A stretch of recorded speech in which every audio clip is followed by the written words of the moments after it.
The Coaches Show is brought to you by Highway 55, Burgers, Shakes, and Fries, Nunboys.com, and GPS Photography and Video, GPSPhotoandVideo.com. Welcome to the Coaches Show. I'm Glenn Young, and welcome back to the Coaches Show. I'm alongside Coach Quame Patterson, men's head basketball coach. Coach of the year. Coach, you just finished up practice. Yes, sir. And I gotta say, let me preface that by saying the SEC champion, Polk County men's basketball team. Congratulations, man. Thank you, appreciate it. Proud of my team.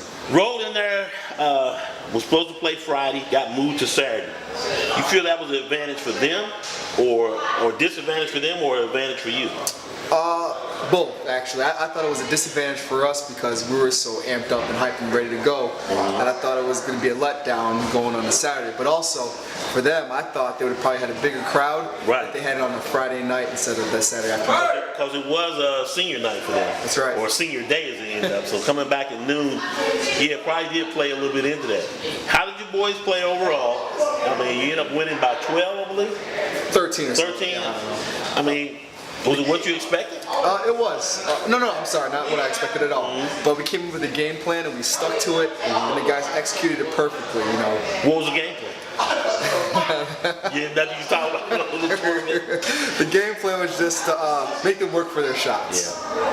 Double overtime here, then you go over there and beat them on a Saturday. I mean, it's got to feel great because I don't think the Hedge is one of the top teams in the conference, but I don't think they had hope winning the conference. Right. And it all began with the letdown game at Lumberton, but then you swept Richmond, and then everything we talked about last week fell into play with Scotland beating Richmond, and then Lumberton beating Pinecrest, and that set it up. So I mean, it's great. Right.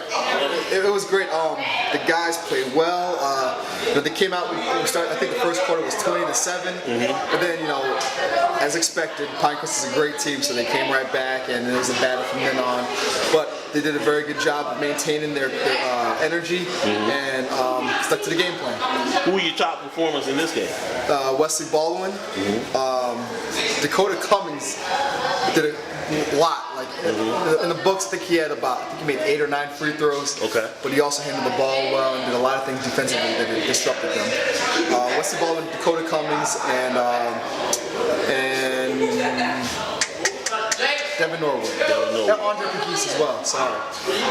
Well, once again, the Coaches Show is brought to you by Highway 55, Burgers, Shakes, and Fries, GPS Photography and Video, 1080p HD, GPS Photography and Video, GPSPhotoandVideo.com, and Nunboys.com, marketing, advertising, and t-shirts.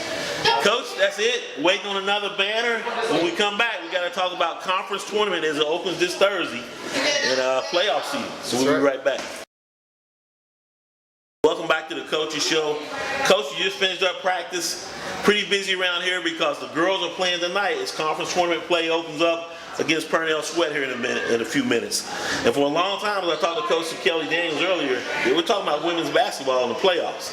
So this is huge. Do you feel like the girls motivated y'all, pushed y'all any? Because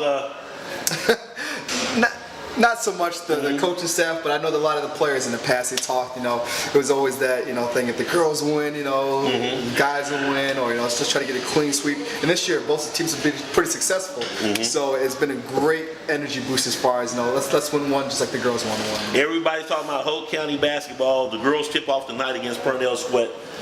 Coach, you had practice today, but you don't know who you play on Thursday. Right, we find out tonight who we play, the winner between Lumberton and Scotland. Lumberton and Scotland play at Scotland tonight? At Scotland. They won the coin flip, so Lumberton has to go to Scotland. Now, anybody else in the conference in game play tonight? Yes, or just Pinecrest and Purnell Sweat. Pinecrest, Purnell Sweat. And so Richmond and Polk County are idle.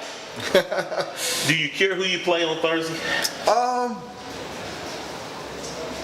No, they're both tough. Yeah, I mean, it's been that kind of conference. They're both tough. I'd probably would rather play the winner of the Sweat Pinecrest game than Scotland Lumberton. Is it an advantage being idle, having a bye?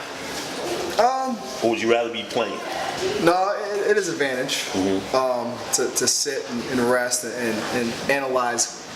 Let those guys beat up on each other, and plus you're playing back to back, so it's like boom, boom. Who you got? Well, today's practice was just a lot of shoot around, very light, but it's back to business tomorrow. Oh yeah. Because now you'll know who you're playing on Thursday. How are the guys doing injury wise? Did Ravel, is he back? Yes, everyone's pretty healthy, so everyone's doing well. Because when you saw the knee injuries, like, man, he's down, but that's good he was able to come back and play. Right. Who did you move up on JV? A sophomore in Nakeem Shaw. Nakeem Shaw. Nakeem Shaw. We know him from football, so that's a good deal. Jalen Love. Another sophomore in KJ Thorpe.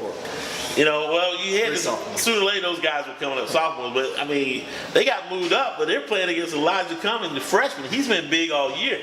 Right, and he actually was pretty big against Pinecrest. I saw him earlier, big man on campus. How has he been able to grasp the moment?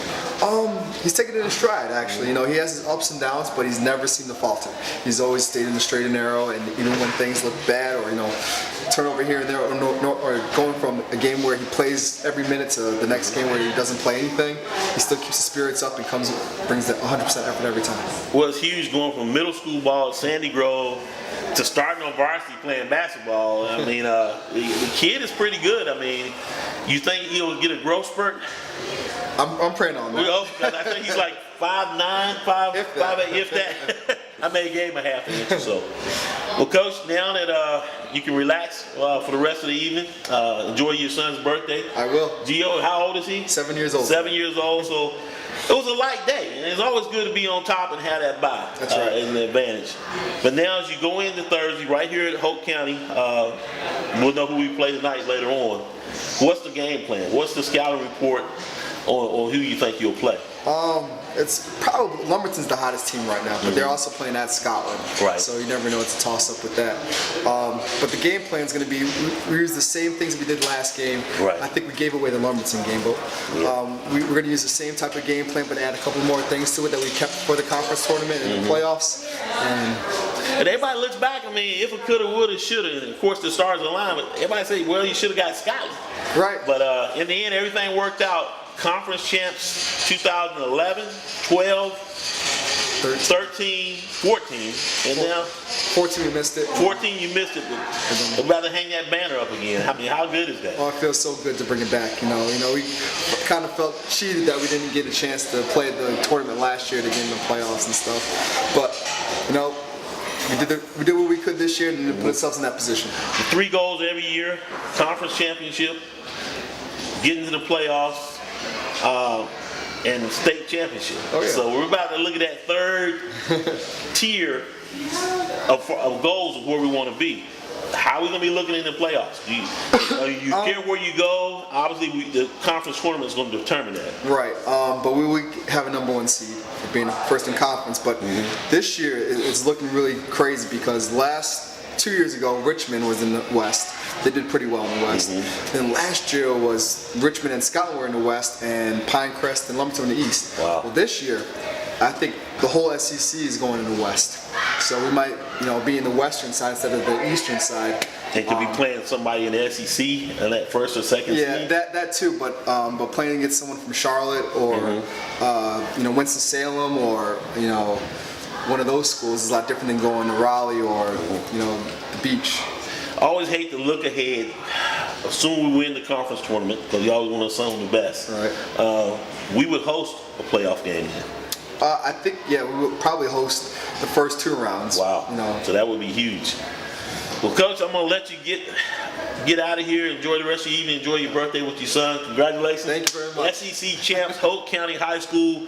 Tip-off is coming up next year. I hope the girls win tonight. Oh yeah, that'd be great. It's big. Yeah. Take care, Coach. Thanks for talking to me. Thank you.